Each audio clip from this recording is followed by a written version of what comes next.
Greetings, warriors. I'm live. Welcome to the wake. All right.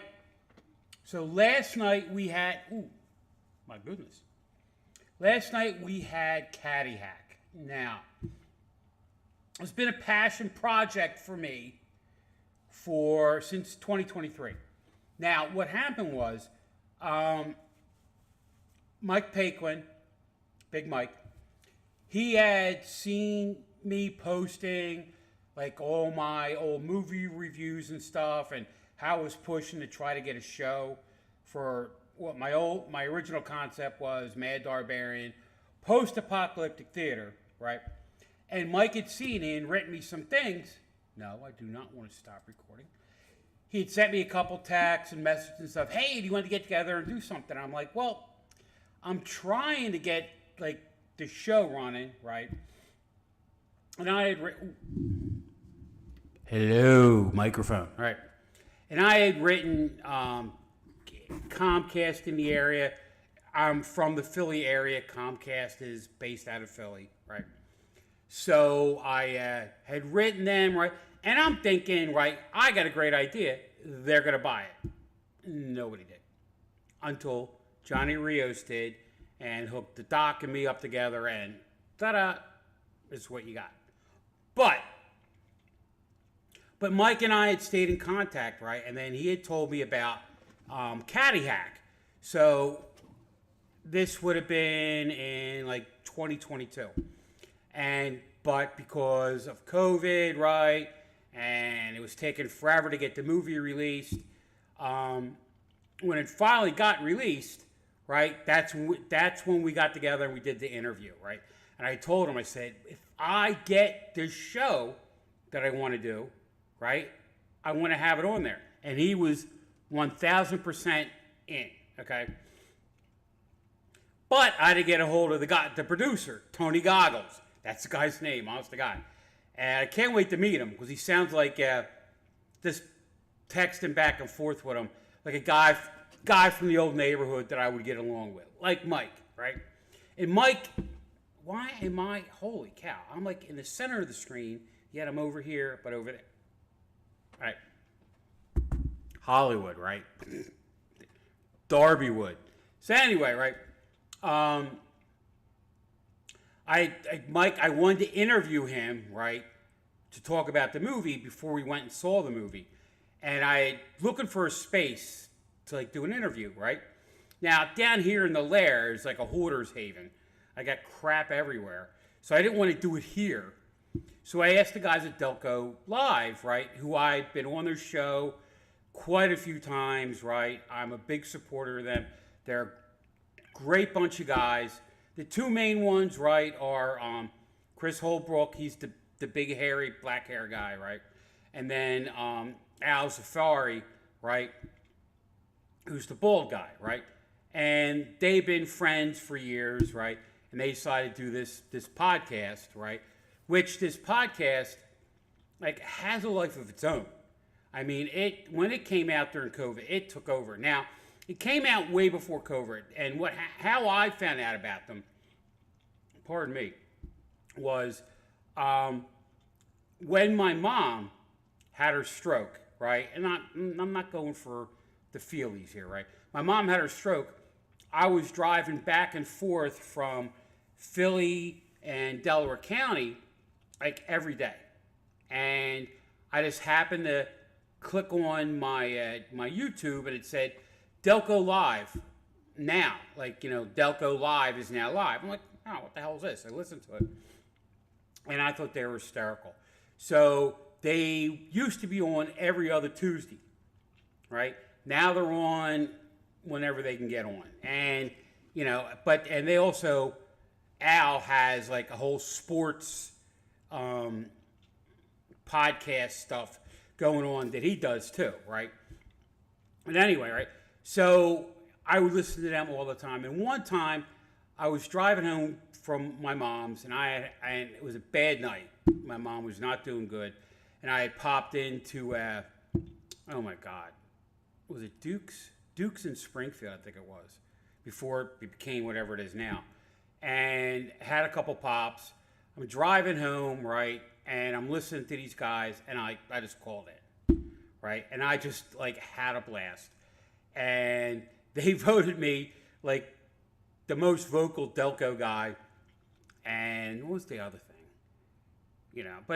but like, and one guy said like that I am Delco, right, which I am, right, I am Delco inside and out, right, from the south side, not the north side, which is Radnor, all the Radnor people. And it's funny, I dated a girl from Radnor, and I'm always trying to go for that high thing on the ladder and keep falling. But anyway, right? So I said, hey, do you guys want to like interview this guy and I can help, right? Basically, like, can you borrow your studio? So we did it, and we had a blast, and we were there for an hour, and then Mike and I went outside and talked for probably like another half hour, 45 minutes. And what sucked was, like, 2 days later was the premiere of Caddy Hack in Philly, right? Even though they had premiered up in North Jersey, I forget the name of the place. But it was, the guy from the comic book TV show, the guy did Clerks and all that, right? He has this big-ass theater, and they had their official premiere up there. But they had the one in Philly, and I couldn't make it, right? I think that, actually, the reason why I couldn't make it, I think, is we had a scout thing that night, and I had to make a choice. Right, Scouts or the show, and I had to go with the Scouts, and I didn't get a chance to see it. But Mike and I kept in contact, right? And then I got the show, and then he told me I had to get a hold of this guy, Tony Goggles. Oh my God, it's like I'm going to sneeze, but I'm not going to sneeze. But he told me to get a hold of this guy, Tony Goggles, right? Now, I had no idea who this Tony Goggles guy was, right? And I had emailed him, and I think he thought I'm some kind of wackadoodle, right? And then I emailed him, I IM'd him a few times, and then he just wrote back, okay, let's do it. Basically, stop bugging the shit out of me, right? And then when I started sending stuff from the show, he all of a sudden, I think he realized, wow, I'm not some fly-by-guy YouTuber, right? I actually on a show in New York with one of the big horror celebrities, Dr. Dredd, And if you don't think that, Dr. Dredd, I mean, he's got, 3 shows on the Monster Channel and 2 podcasts. The guy, for somebody, right, I mean, he's got a million things he's doing. It's amazing. I am so glad that one day, I found out that he was in the area, and I texted him, right, and said, hey, maybe we should get together, blah, blah, blah, blah, start a conversation, just out of the blue, and, I'm glad it all worked out, because the Doc is one hell of a guy, right? And Doc, if you're watching, I hope you get better, right? And we're going to get together, not this week, the next week, right? We'll pick out a day so we can blow out a bunch of shows and then blow out a bunch more, right, after I get, because I get my knee operated on. Where the hell was I? Anyway, so when we finally got, and Tony got back with me, right, he sort of realized, I'm not a fly-by-nighter. We started getting things together, right? What kind of concept? When do we want to air it and all that, right? And I'm like, I want to do, I do one show a month by myself, right, to alleviate the Doc who has 5 shows, right? And I said, I want to do this one, right? Because, I had all the other stuff lined up. And I want to do it with the whole Puxatani thing. And, honest to God, up until Sunday, right, I was going to go out there, right? And then we had the snow, and then it was the weather has been, right now, it's 9 degrees here with a wind chill of -12. In Downingtown, Pennsylvania, right? The home of the Blob. But, so when I heard how crazy it was going to be there, I'm like, you know what? I'm not going to go, right? But through the miracle of TV, right? I went, you know. So just like Anderson Cooper, I put myself in a place that I actually wasn't. So I had a blast doing it, right? I had written some of the people, Punks and Tawny, and they sent me some things, right, to throw in, little bits and pieces, like, you know, I threw a couple little side things from Punks and Tawny, right? And be honest with you, up until I was in my 30s, I could not pronounce Punks and Tawny. I screwed it up all the time.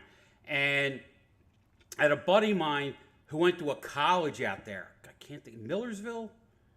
Can't think of the name of it, right? And she was a lot younger than me. Like, it was like mid-90s.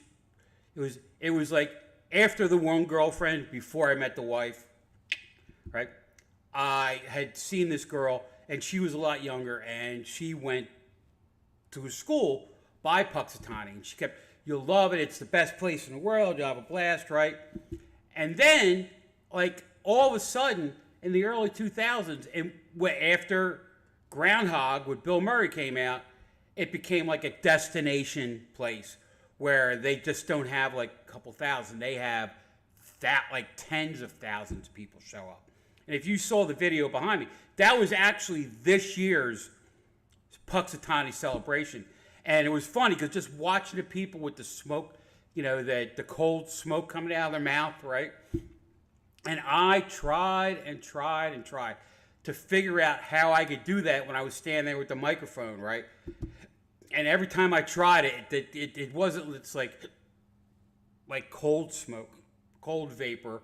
It was like heavy cigarette cloud smoke, and I could not get it to be something, you know, to look like I was just cold vapor, right? But I thoroughly enjoyed it. And after I do the main part of the stuff, right? Yeah, I do it on OBS Studio, which is the video package I happen to right?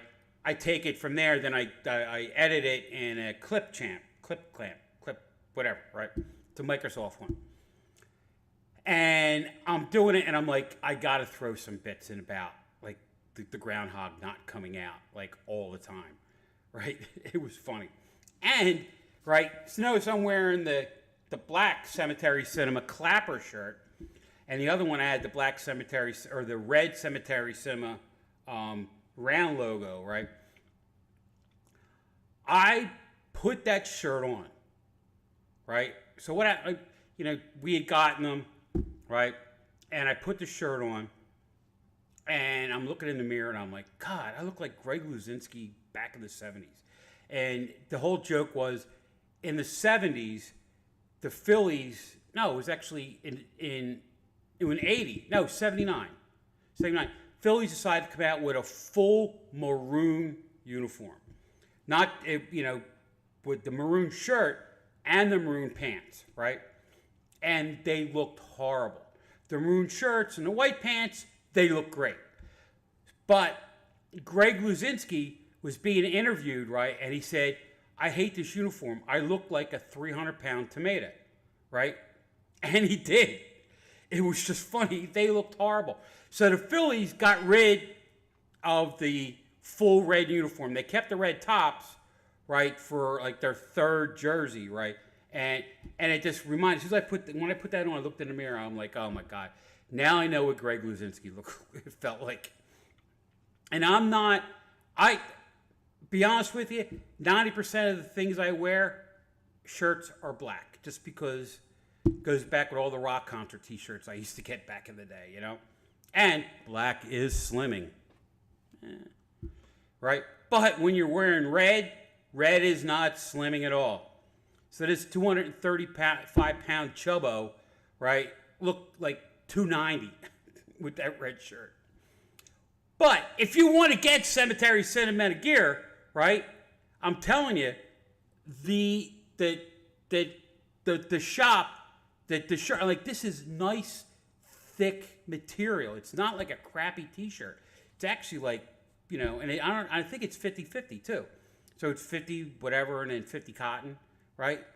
And the logo, right? All right, so I'm like, I have several t-shirt shops that I've had since like the early 90s, right? Or mid 90s, right? And I've always made a point that when I had that shop, if the shirts were crap, no one wants to buy them. They might be inexpensive, like $7 for a t-shirt, right? But you buy a $7 t-shirt, you wash it twice, and the sleeves fall off, right? You don't want that. Nice, heavy, So, if you want to order stuff from the Cemetery Cinema shop, right? I'll post the address on here when I download this and edit it up. And then I also have a shop that I've had since 97, right? I have two, but the one I have one since 97, and it's on a place called Cafe Press, right? They're great. And then I got my other shop on Printify, right? So I'll post both of those links down in here too if you want to buy some stuff, right? And support the show, support me, right? The money from these goes to the boss and the show, right? The ones that I make, right, go to me and basically pay for all the shirts that I then go and buy. I don't think I've ever made a profit because as soon as I saw I had money in there, I'm like, oh, let me buy something. Like a beer mug or, with the Darbarian logo on it, And, we also had one out there for our scout troop. And I have a million things posted around the house with Troop 52 on it, But, so let's get back to the movie, right? Now, I love this movie because I love campy horror movies, right? Attack of the Killer Tomatoes, Poultrygeist, Tire, right? I could go on and on and on. All those movies, right? That are just they're hysterical and they're taking horror and they're just twisting it and making it funny, and I love it. And with Caddy, right? Even though it was only 75 minutes long, right? I wish they had it just like maybe 2 or 3 other longer scenes, right? Just to, show some more goofiness, right? Like I loved Hambone. Hambone was fucking hysterical, right? I loved that Becky, and actually Becky complimented on one of the posts we had out there. Because for a promo post, right? And she complimented on that. So I tried to friend her. She shut me down. And I said, who's the old pervert with a pelt? By the way, you like the pelt? I've actually got it on the shirt a little bit nicer, on the jacket a little bit nicer now. Finley, thank you very much, right? Everybody has a certain Christmas Secret Santa person that gets them. He gets me, right? And he got me that. I forget. Oh, he got me... Get me last year. Oh, last year he got me the World Cup rugby hat, right? Great hat, right? And that's all I wanted, and a pennant. I'm one of those people that collects pennants from different sports teams, and he got me that, so it's up hanging on my wall. But where was? Oh, back to the movie, right? But I thoroughly enjoyed like the Gophers when they were having a party in the shed, right? And they just had every movie, right? They had a Darth Vader thing in there. They had a Fight Club thing in there. I mean, just tons of cultural references that were fucking hysterical. I loved it, right? And then, like even like stupid things that like were hanging on the wall as you're looking around. They had George Bush, his face was in the toilet seat. I can't think all the other crazy things they had up on the wall, right? And then like the book they're looking at it, right? It was called like Golf Boobs, right? And it was basically, instead of Playboy, it was Golf Boobs. I imagine there's a magazine for golfers of naked women. I imagine there is. I haven't got it yet. I'll probably never buy it because I don't golf. I mini golf, and I'm actually kind of good at that. Back in '79, I won the putt-putt tournament in Clifton for 16-year-olds. And I think it was like their second year open after they got rid of the big slide. All right, enough Delco rep. But like, the movie was like a parody of a parody, right? So like Mrs. Fetterman, right? The chick with the mole and the hair on it, right? Just like she played the perfect Minnesota mom, right? And that was funny. You get that accent, right? And there's a lady, I can't think of her name. Oh my God, she was on David Letterman's show for a while. She would pop in, and she was just the Minnesota mom, and she had the world's best Midwest accent, right? Like this lady did, you know. And it was just funny, especially in one scene when she pops open her boobs. It's like, this, 250-pound, older woman, right? And I thought it was funny, right? And then Jim Gordon, right? The owner of the golf course, right? He was hysterical. He took that part to a new level. And I loved it when he was wearing the wig. On the one side, he had a little tag, like the thing, and I've never worn a wig. Well, I wore the Santa Claus wig, and it just had the little tag hanging down here, right? And then like the next scene, the tag would be hanging on this side of his head, right? And then one time when he turned his head, right, it looked like his head went, but the hair stayed in the same spot. It was great. And when he's talking with Hambone at the beginning of the movie, and Hambone spraying him, right, with the gopher killer, right? I thought that was hysterical because you had two people in the background going, he could just move. And they're like, yeah, but he won't. And he didn't. And it was funny, And it just, the way the movie progressed was, I thought it was hysterical. Again, I thoroughly enjoyed this movie. And for me to get it on the show was a passion project. And I'm glad we got it on there, right? Now, the movie that appeared after the show, right? So, what happens is the movie was 75 minutes. I had half an hour of my bits, right? And I had to stretch them out because, there's only so much you can do, with a movie like that, right? So then we had like the interviews that stretched it a little bit more. And then like I had 15 minutes to fill up the 2 hours.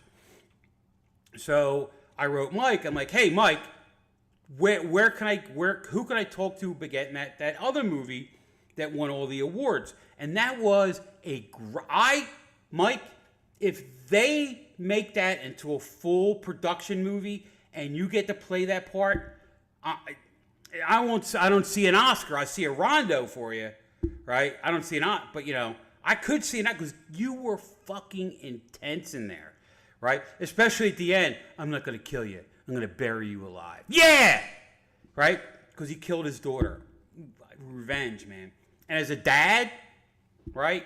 And you can ask my boys, I am the overprotective grizzly bear dad. And the couple incidents, right? One incident, my son got his car broken into when he was at rugby practice, right? And he calls my wife, because he don't want to call me because he knows I go nuts, right? Calls my wife, and my wife's talking to him. And then you hear yelling and shouting, right? I'm like, what's going on? What's going on? And you hear yelling, shouting, right? And what happened was they found the guys that broke into the car. So I go, I'm going to go get them, right? I run out to my truck, grab a baseball bat, right, that I inherited from my father-in-law, and I got 3 miles in about a minute and a half. Like, I took off, and I drove all these back roads up and down. I'm like, I went over this one hill one time. I swear to God, I launched myself. Boom, right? And then I come pulling in to where because the cops were already there, thank God, right?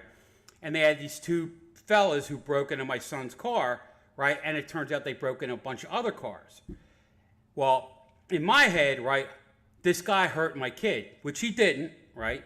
But because I heard all the fighting on the phone, I jump out of my car with the bat, and there's 2 cops over there looking at me like, who is this lunatic, right? My son starts yelling, Dad, Dad, Dad, calm down, calm down. It's taken care of, right? And I'm like, I don't care. I'm going to beat that, right? And one of his buddies on his rugby team, right, who's like 6'3", right? He just like grabs me. He's like, Mr. B, calm down, calm down. I'm going to kill that guy. He's like, the cops already took care of it, right? They're going to get arrested, right? Meanwhile, these 2 guys are standing there in front of the cops looking at me like they are glad the cops are there because I would have beat the snot out of these guys. So that's what dads do, right? So going back to with Becky, I guess. I don't know what that was talking about, right? But like and the owner and Becky, his niece, and that was all creepy. Oh, isn't she the most beautiful? Yeah, that was creepy. But and then she played off the sexy chick, right, to get the caddies to do what she needed them to do, you know. And then her and Googles, whatever his name is, the guy with the glasses, right, the reading guy, right. And the 2 of them, you know, getting together and all that, and especially at the end, she's like, I'm gonna kill that son of a bitch gopher, then I'm gonna need some dick. Oh my God, like. And he was kind of like, okay, you know, but and the whole Godzilla thing at the end, the Godzilla gopher over the shed, that was hysterical, right? It was just a laugh riot from beginning to end, right? And I'm so glad that Mike and Tony, they got me the movie, and I loved it, right? You know. But going back to the extra one, right? Mike actually, the movie won awards, and Mike actually won an award for Best Actor for that movie, and it was, you know, it was like a regional award, right, for one of the music, because when you get those shorts, you submit them to these music festivals, right? Like Delco Harhaven has one, Media, Westchester, like you see me cover them, right? And when they do that, right, then that's how they get word of mouth. Where hoping they can get a place that would want to distribute it, you know. And I had mentioned in the one interview that oh God, was it Halloween? Hayride to Hell, right? That I had been to that premiere way back. 2020 probably. Oh my God. And that was 2022. And it was a great movie, right? Again, a local movie, right? But they couldn't get a national distributor. You know what I mean? That's the thing. And with horror in a genre, right? Trying to get a distributor, right, who is going to back your movie and try to push it out to theaters, right?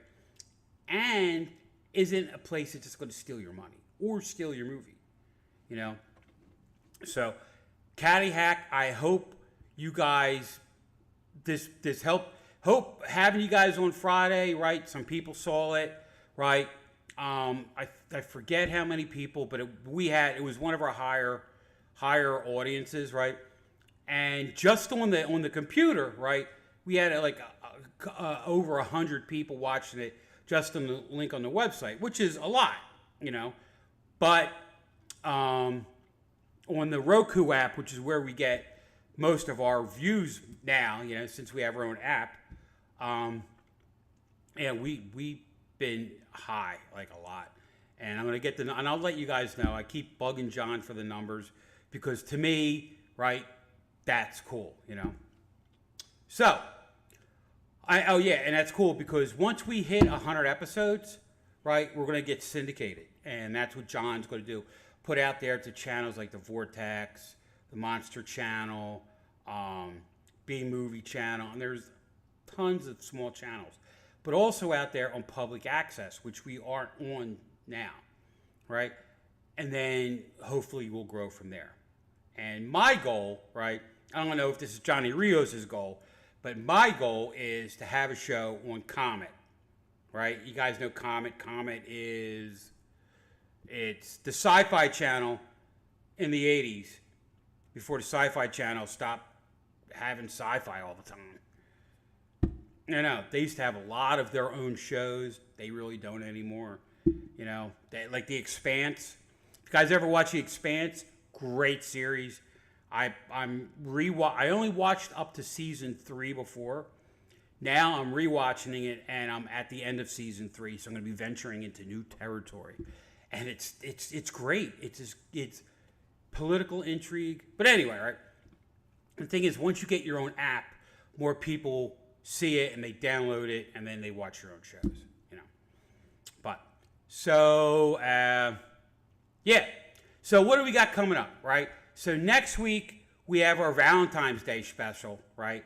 And that is First Spaceship to Venus, right?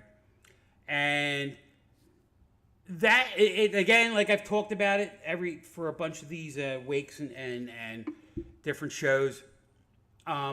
It's an Eastern Bloc, right? And you kids out there, we used to have a thing called the Cold War, where there was a bunch of communist countries in Eastern Europe, and Germany was actually split in half, East Germany and West Germany. So this movie was made from a West German production company in Poland, okay? And they were both communists at the time.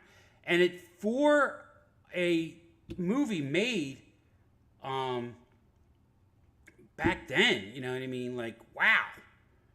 You know, in an Eastern Bloc, you'd figure their movies would be all propaganda, and it wasn't. And Star Trek got a lot from that movie, just having the diverse, like, cast, the diverse ship, right? I mean, who would have thought that a communist country would not only have, like, an Asian scientist, right, but then a black pilot? I mean, because they didn't have any Asians or blacks in those countries, right? So for them to do that was kind of like, you know, over and above. And I loved the fact that they did that. You know what I mean? I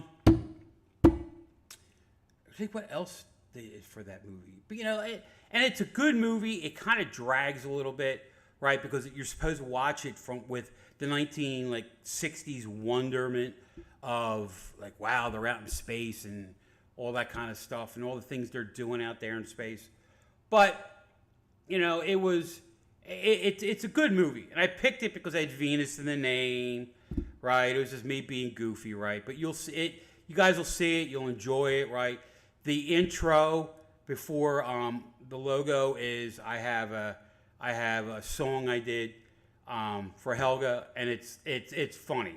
I totally spoofed the song, right? Then the way it's coming up, right? We have Blood Red Beauty and Zombies Long Live the Dead 2, right? And they're both from Alien Stone. And I got to get a hold of, God, what's his name? Kevin? So I could do an interview with him so we show Long Live the Dead 2, right? In between them, on the 27th of Feb, right, we have End of the World, right? And Christopher Lee's in it, and basically it's a end of the world kind of movie, right? And it's good. It kind of drags, but it drags in the middle. The beginning's great, the ending's great. Just the middle drags a little bit, you know. Again, because they're going for the wonderment. Ooh, what are things going to be like in the future? Right? Then after that, we have 2 bangers coming up, right? Basket Case and Frankenhooker. They were horror classics of the 80s. And let me tell you, right, if you had like HBO or Cinemax, and in Philly we had Prism, right? Those movies played on there all the time, and it was great. Especially Basket Case, because I think there's 5 Basket Cases. We got the rights to the first 3, right? And they're just, it's about a baby and it goes off the rails, right? You guys will love it. Frankenhooker, it's sort of a sequel to Reanimator, right? With Jeffrey Combs, who is the master of disguise, right? And you guys will love that, right? And then we have Elizabeth Chamberlain's I'm Haunted 4. Now there's 5. So there's I'm Haunted 4 is going to be on in March. And then I think I'm Haunted 5 is going to be, where is it? It's going to be probably September, October, okay? Because we're all scheduled out until September right now. After that, right, then we have Deep Space, right? I have not seen that yet. I can't wait to watch it because I love those, again, 50s space movies, you know what I mean? You're supposed to be like, ooh, ah, kind of thing, And then after that, we got Blood Eaters, The Refrigerator, Basket Case 2, Evil Ed, and on the Friday of Memorial Day weekend, we have our 100th episode, and we're going to show Plan 9 from Outer Space. Rated one of the worst movies ever made. I mean, like, Bela Lugosi died in the middle of the movie, Vampire is in it, right? I can't think of the guy. Tor? I think it's Tor, right? And he's like, he looks like Georgie Animal Steel. Actually, Georgie Animal Steel actually played him in the Ed Wood movie. If you get ever chance to see that, that is a great movie, the Ed Wood movie, And then we'll have Basket Case 2 and 3, right? And then for our second anniversary in June, right, we are going to have, where is it at? Oh, 2 movies, right? So the doc had hooked up with this fella who made these 2 movies called Tales of Dracula, right?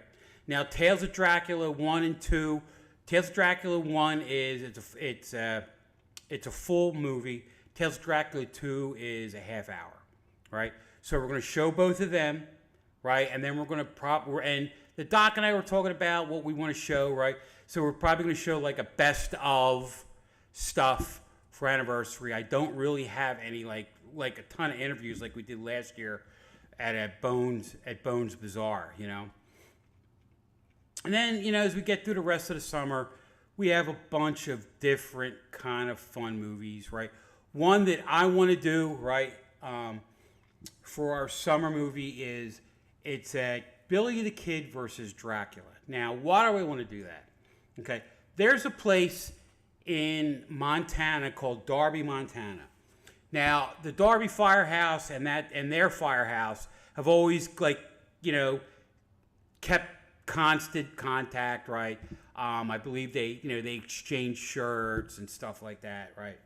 And completely different. Like Darby Borough is pretty much like an extension of Philadelphia. It's like an urban suburb, right? But Darby, Montana is right in the middle of nowhere, and it's in cattle country, like raising cattle country, right? And it's like whatever airport you drive into, you gotta drive 4 hours to get to it, right? And I've always followed them, right, on Facebook because I thought it was kind of cool, you know what I mean? And what I want to do is I'm going to do that episode as like a cowboy Darbarian or something. I got to come up with the name for it, right? And I'm going to do it as if Cemetery Cinema is made in Darby, Montana instead of Brooklyn, right? And it's going to be like a secondary character for me, right? And it's funny because like Marlene at Midnight, she does a secondary character. It's a horror host, and it's out of like 1,000 Forks, Minnesota, and she's out of Iowa. And it's just funny, like how she does it, right? And I'm kind of stealing her concept a little bit, but completely different because I'm going to be I'm going to be, the cowboy Darbarian or something, or the mad, I don't know. I'll think of something, but so, and basically, and, just to let you guys know, right, I'm going to get knee surgery in a month from Monday. I'm going to get my knee replaced. I have a horrible time getting around anymore. And being a fire cop, it's a lot of standing. And the last time that I had to stand for more than an hour, out in the street with directions, I couldn't do it. I mean, I was having such a hard time. So it's at the point where, get it done, right? Right? You have to get all these things done before you get old. I got to get it done. And then I'll be able to sleep 8 hours through at night because it hurts so bad.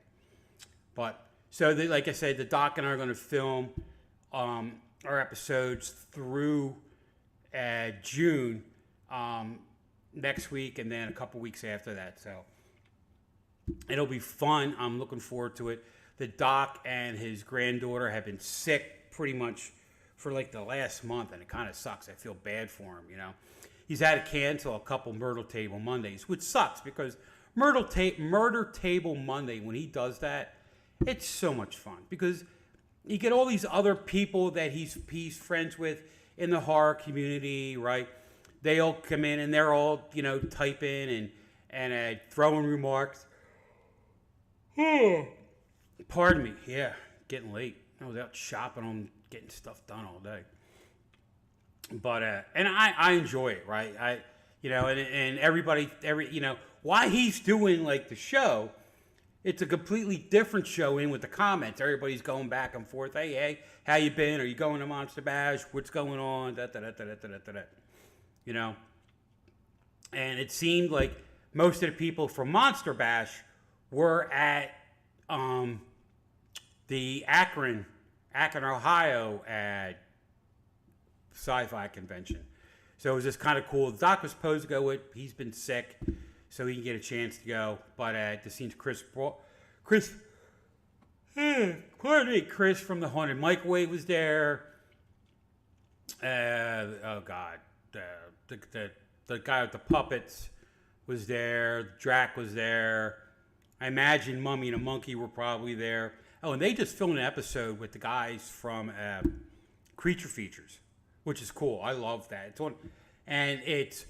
on 8 o'clock on Saturdays on WON, but tonight we got hockey, so it'll be on after that. And after that is Lord Blood Raw. He's pretty good, right? And then last night, so after Jiminy Crickets. After Offbeat Cinema, right, was the midnight movie, right? And Offbeat Cinema, I love Offbeat Cinema because it's just so quirky. You never know what kind of movie they're going to have on. Whether it's they have a lot of foreign films, right? And then horror films, but kind of like, quirky horror films, right? And and they're funny, right? But after that, they had the Midnight Movie Crew, right? And they both had Bigfoot movies on, and it was just funny watching, the Offbeat Cinema do theirs, and then the Midnight Movie Crew do theirs. And it's funny.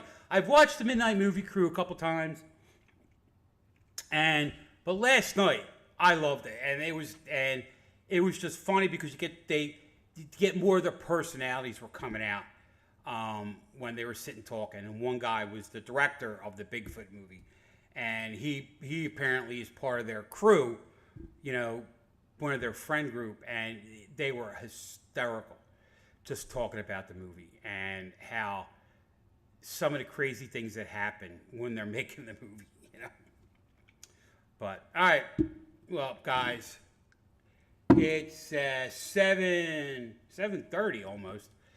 I'm going to go. I got a ton of things to do. Tomorrow is Scout Sunday. So if you're a Scout, make sure you go to church, whatever your denomination is. And if you're not a church-going Scout, take a few minutes and reflect to your Maker. Like I said, I'm involved in Scouts, and I think it's one of the most worthwhile things you can do as a person and as an adult, right, to help lead these kids, right? And I'm on my 16th year doing this, right? And I love it. I have such a good time, right? Both of my sons are both out of Scouts, but they still go back and they're involved. Jimmy teaches first aid and all the fire, first aid, paramedic, emergency classes. And then my older son, John, because he worked at Sea Base, which is the Boy Scout camp in Florida. Yeah, they have a camp in Florida. We get to go scuba diving. I'm telling you, Scouts isn't just like camping in the wilderness. They do a lot of stuff, right? And he goes back and he talks that up, and he's actually, I think he wants to go back on a trip with them. You know what I mean? Which will be fun because it'll be kind of like a homecoming for him. And when you guys have a son who was, I love my son, but he got in trouble a lot when he was in high school doing not bad things, stupid things, right? And when he went down to Sea Base, he came back a different person. It was like he went in the military. He came back a different person, grown up, you know what I mean? And that's something I think all Scouts should, that they at least do the week at Sea Base, not just work there. So, all right, so what I got? Scout Sunday, up. All right, and I'm going to go up and watch at Svengoolie tonight. I think it's Gollum. It's one of those movies, but I'm looking forward to that. I haven't had a chance to sit down and watch Sven on Saturday night. Just watch him in ages, because it just when you're running around like crazy, and and Helga's out of town, so I got the TV all to myself. Yay! But all right, Mad Darbarian for the wake. Thank you guys for watching. I want to thank Mike and Tony and all those guys. I want to thank Al and Chris for the interview that they let me show, right? Because it's their IP. And yeah, all right, Mad Darbarian, MOUT.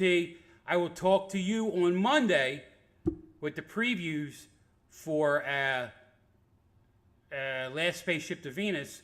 Oh, and if you saw today, I posted the full interview we did with Mike and the Delco Live crew.